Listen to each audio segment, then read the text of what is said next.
2026년 1월 15일 온라인 새벽 만나 기도회를 시작하겠습니다. 이제 다 함께 사도신경 하심으로 우리의 신앙을 고백하겠습니다. 전능하사 천지를 만드신 하나님 아버지를 내가 믿사오며 그 외아들 우리 주 예수 그리스도를 믿사오니 이는 성령으로 잉태하사 동정녀 마리아에게 나시고 본디오 빌라도에게 고난을 받으사 십자가에 못 박혀 죽으시고 장사한 지 사흘 만에 죽은 자 가운데서 다시 살아나시며 하늘에 오르사 전능하신 하나님 우편에 앉아 계시다가 저희로서 산 자와 죽은 자를 심판하러 오시리라. 성령을 믿사오며 거룩한 공회와 성도가 서로 교통하는 것과 죄를 사하여 주시는 것과 몸이 다시 사는 것과 영원히 사는 것을 믿사옵나이다. 아멘. 다 함께 찬송가 312장 함께 찬양하겠습니다.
오늘 우리가 함께 나눌 하나님의 말씀은 신약성경 마태복음 2장 13절에서 23절까지의 말씀입니다.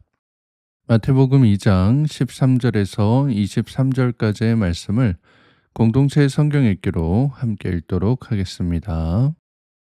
그들이 떠난 후에 주의 사자가 요셉에게 현몽하여 이르되 헤롯이 아기를 찾아 죽이려 하니 일어나 아기와 그의 어머니를 데리고 애굽으로 피하여 내가 네게 이르기까지 거기 있으라. 요셉이 일어나서 밤에 아기와 그의 어머니를 데리고 애굽으로 떠나가 헤롯이 죽기까지 거기 있었으니 이는 주께서 선지자를 통하여 말씀하신 바 애굽으로부터 내 아들을 불렀다 함을 이루려 하심이라. 이에 헤롯이 박사들에게 속은 줄 알고 심히 노하여 사람을 보내어 베들레헴과 그 모든 지경 안에 있는 산의 아이를 박사들에게 자세히 알아본 그때를 기준하여 2살부터 그 아래로 다 죽이니 이에 선지자 예레미야를 통하여 말씀하신 바 라마에서 슬퍼하며 크게 통곡하는 소리가 들리니 라헬이 그 자식을 위하여 애곡하는 것이라. 그가 자식이 없으므로 위로받기를 거절하였도다. 함이 이루어졌느니라. 헤롯이 죽은 후에 주의 사자가 애굽에서 요셉에게 현몽하여 일어나 아기와 그의 어머니를 데리고 이스라엘 땅으로 가라. 아기의 목숨을 찾던 자들이 죽었느니라. 요셉이 일어나 아기와 그의 어머니를 데리고 이스라엘 땅으로 들어가니라. 그러나 아켈라오가 그의 아버지 헤롯을 이어 유대의 임금됨을 듣고 거기로 가기를 무서워하더니 꿈에 지시하심을 받아 갈릴리 지방으로 떠나가 나사렛이란 동네에 가서 사니 이는 선지자로 하신 말씀에 나사렛 사람이라 칭하리라. 하심을 이루려 함이로라.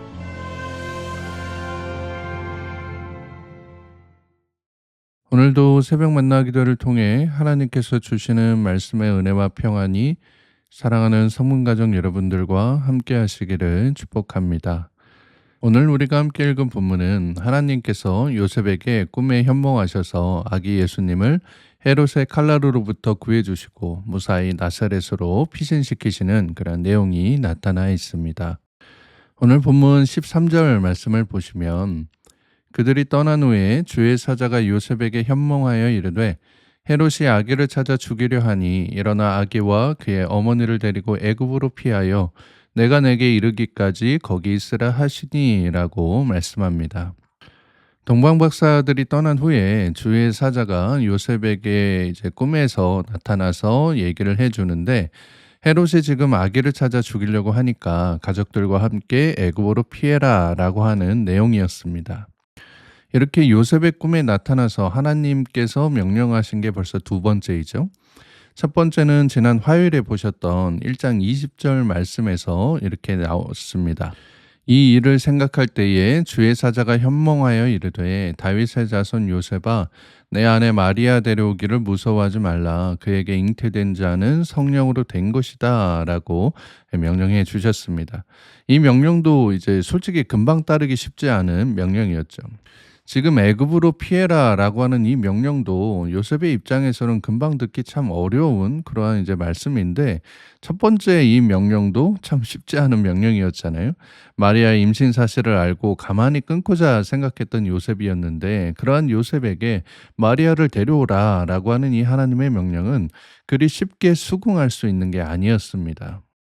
그런데 또 뭐 하나님께서 말씀하시니까 그래도 내가 순종해야지 라고 하는 마음으로 마리아를 데려온 거잖아요. 그런데 이제 하나님께서 약속하신 그 아기 성령으로 잉태된 또 민족을 구원하고 이 세상을 구원할 메시아가 태어났는데 이제는 정말 고생 끝이구나. 이제는 정말로 평안함이 좀 시작되겠구나 라고 생각한 요셉한테 지금 하나님께서 또 나타나셔서 말씀하시는 게 야야야 지금 빨리 떠나야 돼. 애굽으로 지금 떠나야 돼. 너를 죽이려고 하는 이 헤롯의 흉계가 있다라고 지금 명령하고 계신 거예요. 그래도 요셉이 생각할 때는 뭐 로마 사람들까지는 아니더라도 유대 사람들만은 좀 이 예수 그리스도를 환영하고 이 출산에 대해서 이 출생에 대해서 뭔가 좀 도움을 주고 왕으로서 좀 대해주는 그런 모습들을 기대했을 텐데 하나님의 명령이 뭐였어요? 빨리 도망가라 라고 하는 거였습니다. 아마도 우리였다면 하나님 나한테 이렇게 모진 일들을 겪게 하시고 제대로 된 산부인과도 아니고 지금 마국간에서 이 생고생을 하고 이제서 동방박사들이 와서 경배하는 것을 보니까 이제 좀 뭔가 제대로 돌아가나 보다. 이제야 좀 그 말씀이 맞구나 하는 생각이 들렸던 그 찰나에 뭐라고 지금 하시는 거예요? 얼른 도망가야 된다라고요? 하나님 나 이제는 못 갑니다. 여기 마국간도 내가 얼마나 고생하면서 찾았는데요. 그냥 하나님이 헤롯을 좀 돌려주세요. 라고 이렇게 얘기를 했으면 어땠을까요? 아마도 이렇게 하나님과 옥신각신하면서 시간을 지체하는 사이에 헤롯이 보낸 군사들로 인해 죽임을 당하게 되었을 겁니다. 어제도 이제 말씀드린 것처럼 헤롯이 굉장히 강팍한 사람이었잖아요. 그런 강팍한 사람이 지금 뭐 속된 말로 군사들을 시켜서 유대인의 왕을 죽이려고 혈안이 되었던 그러한 때였지 않습니까? 그래서 자기 앞을 막는 사람이라면 아내와 아들도 죽여버리는 이런 잔인한 심성을 갖고 있었던 사람이었기 때문에 지금 하나님의 마음은 급한 거예요. 실제로도 헤롯이 16절의 말씀과 같이 베들레헴과 그 모든 지경 안에 있던 갓 태어난 아기부터 2살 아이에 이르기까지 모두 다 죽여버렸기 때문에 지금 하나님 입장에서는 요셉아, 지금 너 여기서 지체하면 안 돼. 내 지금 뭐 이렇게 구구절절하게 너한테 설명할 시간이 없다. 빨리 지금 짐 챙겨서 애굽으로 이제 떠나야 된다라고 지금 말씀하셨던 겁니다. 하나님의 이러한 명령에 요셉이 즉각적으로 순종하는 거예요. 14절 말씀을 보시면 요셉이 일어나서 밤에 아기와 그의 어머니를 데리고 애굽으로 떠나가라고 말씀합니다. 여기 이제 요셉이 일어났다라고 하는 표현이 있는데요. 이거는 이제 에게르데이스라고 해서 또 이제 주저함 없이 그 명령이 떨어지자마자 곧바로 시행했다라고 하는 의미를 갖고 있습니다. 그러니까 요셉이 꿈에 이 말씀을 듣자마자 주저함 없이 즉각 일어나서 다음날 아침까지도 기다리지 않고 그 밤에 아기와 어머니를 데리고 애굽으로 떠났다라고 하는 것입니다. 여러분, 이러한 것이 순종의 모습인 거예요. 이것저것 재면서 내가 수긍이 되거나 어느 정도 납득이 되어야 이 명령을 듣는 척 하는 게 이제 순종이 아니라 앞뒤 잴 것 없이 내 판단과 경험을 뒤로 하고 일단 말씀대로 하는 것이 바로 제대로 된 온전한 순종의 모습인 것입니다. 우리가 살아가면서 바로 이 헤롯의 위협과도 같이 도저히 우리가 어찌할 수도 없는 기막히고도 태산과도 같은 문제를 당할 때가 있죠. 그럴 때에 우리가 해야 될 것은 하나님의 명령에 즉각적으로 순종하여 하나님 앞에 구원의 은혜를 입어야 된다라고 하는 것입니다. 내 지식에 기댄 명령이나 내 경험에 기댄 명령이 아니라 하나님께서 구체적으로 개입하셔서 명령해 주시는 바로 그 말씀에 주저함 없이 즉각적으로 순종하며 나아가야 한다라는 것입니다. 때로 하나님의 말씀이 내 어떤 편안이나 내 이득과 배치가 되어서 거부감이 들 때가 있거든요. 아니, 대체 내가 왜 이렇게까지 해야 되는지, 내가 왜 이렇게까지 손해를 봐야 되고, 왜 나를 이런 곳까지 부르시는지 이해하거나 용납하지 못할 때도 있습니다. 하지만 우리가 다 이해하고 용납한 뒤에 하는 것은 순종이 아니죠. 하나님께서 어떤 명령을 내리시든지 하나님께서 나를 어떠한 곳으로 인도하시는지 그 명령대로 따라가는 것, 그것이 바로 전적인 순종의 모습이다라는 것입니다. 아프리카에서 사역하던 한 선교사 가족에 대한 이야기입니다. 어느 날 아들이 뒤뜰에서 놀고 있었는데 아버지가 아들을 급하게 불렀답니다. 아, 얘야, 얼른 땅에 엎드려라. 그리고 나한테로 어서 와라. 라고 이렇게 다급하게 불렀습니다. 아들은 아버지가 시키는 대로 얼른 엎드려서 아버지 품으로 와서 안겼다는 거예요. 그리고 나서 놀란 눈으로 자기가 놀던 곳을 보니까 바로 옆 나무에 아주 크고 무서운 독사가 매달려 있더라라는 것입니다. 만약 그 아들이 아빠 말을 안 듣고 아이 지금 신나게 놀고 있는데 왜 오라고 하는 거예요? 아이 지금 꼭 거기 가야 돼요 라고 꾸물거렸다면 비참한 결과가 나타났었겠죠. 이렇듯 우리가 핍박을 당할 때, 고난 가운데 처할 때, 위기 가운데 있을 때, 곤고한 날들이 계속될 때 하나님의 약속을 이루기 위해서는, 하나님의 구원의 은혜를 입기 위해서는 우리가 말씀 앞에 무릎 꿇고 순종하는 굳건한 믿음이 있어야 된다라는 것입니다. 본문 19절 말씀에 보시면 이제 세 번째로 요셉에게 꿈에서 하나님께서 명령하시는 게 나오거든요. 19절 말씀에 보시면 헤롯이 죽은 후에 주의 사자가 애굽에서 요셉에게 현몽하여 이르되 라고 하시면서 20절 말씀에 보시면 일어나 아기와 그의 어머니를 데리고 이스라엘 땅으로 가라. 아기의 목숨을 찾던 자들이 죽었느니라 하시니 라고 명령합니다. 자, 그랬더니 요셉이 21절 말씀에서 요셉이 일어나 아기와 그의 어머니를 데리고 이스라엘 땅으로 들어갔다라고 말씀하고 있습니다. 여기 이제 요셉이 일어나 아기와 그의 어머니를 데리고 갔다라고 했을 때 그 요셉이 일어났다라는 말도 앞서 이제 우리가 14절에서 봤었던 어떤 주저함 없이 명령이 떨어지자마자 그대로 행했다라는 뜻의 에게르데이스가 쓰였습니다. 그러니까 요셉은 하나님의 명령 앞에 뭐 재지 않았던 거예요. 그냥 그 명령 받은 그 즉시 또 그 명령을 자기가 뭐 자기 뜻으로 해석해서 아, 요건 또 요런 식으로 하고 요건 또 내 마음에 요게 더 맞는 것 같아 라고 해서 이리저리 재지 않는, 그러니까 그 명령 그대로 순종하는 것을 보게 됩니다. 이후에 이제 요셉은 자신의 아들을 죽이려고 했던 이 헤롯의 뒤를 이어서 그의 아들이었던 아켈라오가 집권했다라는 소식을 듣고 북방의 조그만 성읍이었던 나사렛으로 이제 피신하는 모습이 나옵니다. 22절 말씀을 보시면 그러나 아켈라오가 그의 아버지 헤롯을 이어 유대의 임금됨을 듣고 거기로 가기를 무서워하더니 꿈에 지시하심을 받아 갈릴리 지방으로 떠나가라고 해서 그 나사렛으로 가게 된 것도 하나님의 명령에 순종한 것임을 이렇게 보여주고 있습니다. 이렇듯 요셉은 예수님의 출생부터 나사렛에 정착하기까지 숨가쁜 사선을 넘나들며 긴장의 연속인 시간들을 보내고 있음을 보게 됩니다. 그럼에도 요셉이 안전하게 자신의 아들과 함께 가족과 함께 나사렛까지 올 수 있었던 것은 전적으로 하나님 명령에 순종했기 때문이었습니다.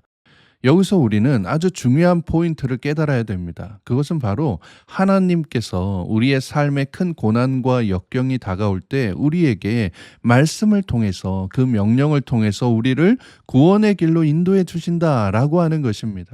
우리가 때로 우리가 고통당할 때 하나님이 무력하게만 보고만 있다라고 여길 때가 있죠. 아니면 하나님이 나 같은 사람은 거들떠도 안 볼 거야 라고 해서 하나님을 지레짐작으로 무시하는 그러한 모습을 보일 때도 있습니다. 하지만 하나님께서는 자신의 백성을 말씀에 따르려는 자들을 사랑하시고 그분의 품으로 인도하시는 분이시다라고 하는 것을 꼭 기억하실 수 있기 바랍니다. 그분의 품으로 갈 수 있는 방법을 모르는 이들을 위해서까지 말할 수 없는 탄식으로 우리를 인도해 주시는 성령님을 보내주시는 분이 하나님이시다라고 하는 거예요. 그러니 더 이상 미루지 말고 의도적으로 넘기려고 하지 말고 하나님 말씀 앞에 무릎 꿇고 내 생각과 내 뜻을 내려놓고 전적으로 하나님의 말씀을 따르며 순종할 수 있는 여러분 모두가 되실 수 있기를 바랍니다. 예수님께서 가나의 혼인잔치에서 돌 항아리에 물을 넣고 연회장에 내보내라 라고 하셨을 때 하인들에게 그 말씀 그대로 따르라 라고 한 이 마리아의 순종과 7바퀴 만에 그저 성 외곽을 돌기만 했는데 견고했던 여리고 성이 무너지게 되었던 이 여호수아의 순종, 그저 깊은 곳으로 가서 그물을 내렸을 뿐인데 배가 휘청일 정도로 고기를 많이 잡게 되었던 베드로의 순종, 누구도 고치지 못한다던 그 나병이 그 지저분한 흙탕물 천지였던 요단강에서 7번째 들어갔더니 그때야 비로소 나올 때에 어린아이의 피부와 같이 깨끗하게 고침받았던 나아만 장군의 순종까지. 이 순종을 통해 핍박을 이겨내고 고난 가운데 승리하며 삶의 풍요와 질병의 치유를 경험할 수 있는 여러분 모두가 될 수 있기를 간절히 기도합니다. 지금 실현의 시간을 보내고 계신 분들이 있으시다면 자기 자신에게 이렇게 한번 물어보셨으면 좋겠어요. 나는 과연 진실되게 하나님 말씀에 또 하나님 명령에 순종하는 사람인가? 아니면 이리저리 재면서 주저주저하면서 어떻게든 손해보지 않으려고 말씀을 피하는 사람인가?